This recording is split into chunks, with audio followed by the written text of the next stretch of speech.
Hello bachcho, let's read this question. The question says that calculate the value of mechanical equivalent of heat from the following data. Specific heat capacity of air at constant volume and at constant pressure are 4.93 calorie per mole Kelvin and 6.90 calorie per mole Kelvin respectively. Gas constant R equals to 8.3 joule पर मोल kelvin. सबसे पहले तो हम ये समझ लेते हैं कि इस तरह के क्वेश्चंस को सॉल्व करने के लिए हमें क्या की कंसेप्ट यूज करना है। देखिए बड़ा ही सिंपल सा की कंसेप्ट हमें यूज करना है। वी हैव टू कैलकुलेट जो हमें डेटा गिवन है उस डेटा से हमें कैलकुलेट करना है mechanical equivalent of heat, right. इस चीज को आप हमेशा ध्यान रखिए कि mechanical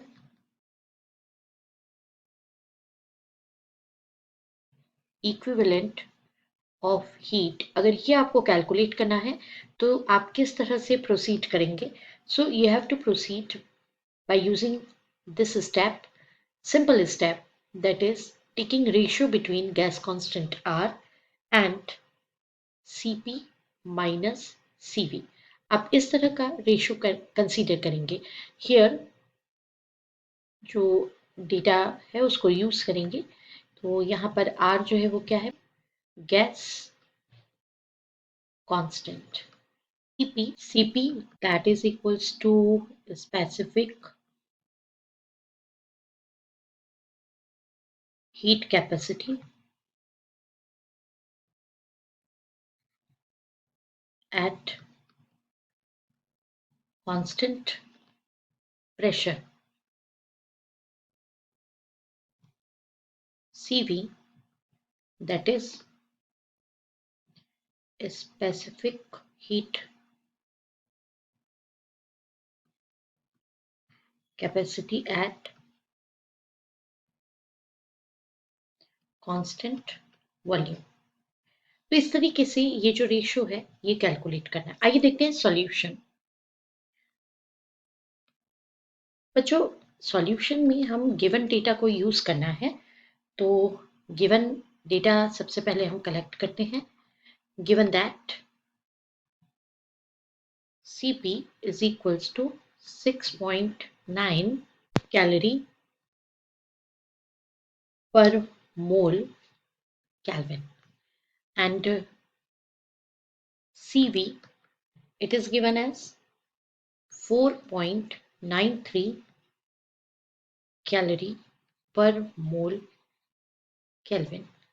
So therefore Cp minus Cv is equals to 6.9 minus 4.93 equals to 1.97 calorie per mole Kelvin, and therefore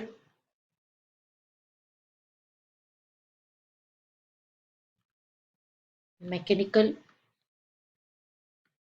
equivalent of heat is equals to R upon Cp minus Cv, that is equals to R का value हमें कितना given है 8.3 joule पर मोल kelvin and divided by Cp minus Cv हमारा है 1.97 calorie पर मोल kelvin. सो आप देख रहे हैं ये मोल केल्विन कैंसिल हो रहा है, यूनिट भी इसका कितना आ जाएगा 4.2 तो डेटा हो गया ये, और यूनिट हो जाएगा जूल पर calorie. So this is a final answer. I hope you understood it well. Best of luck. Thank you.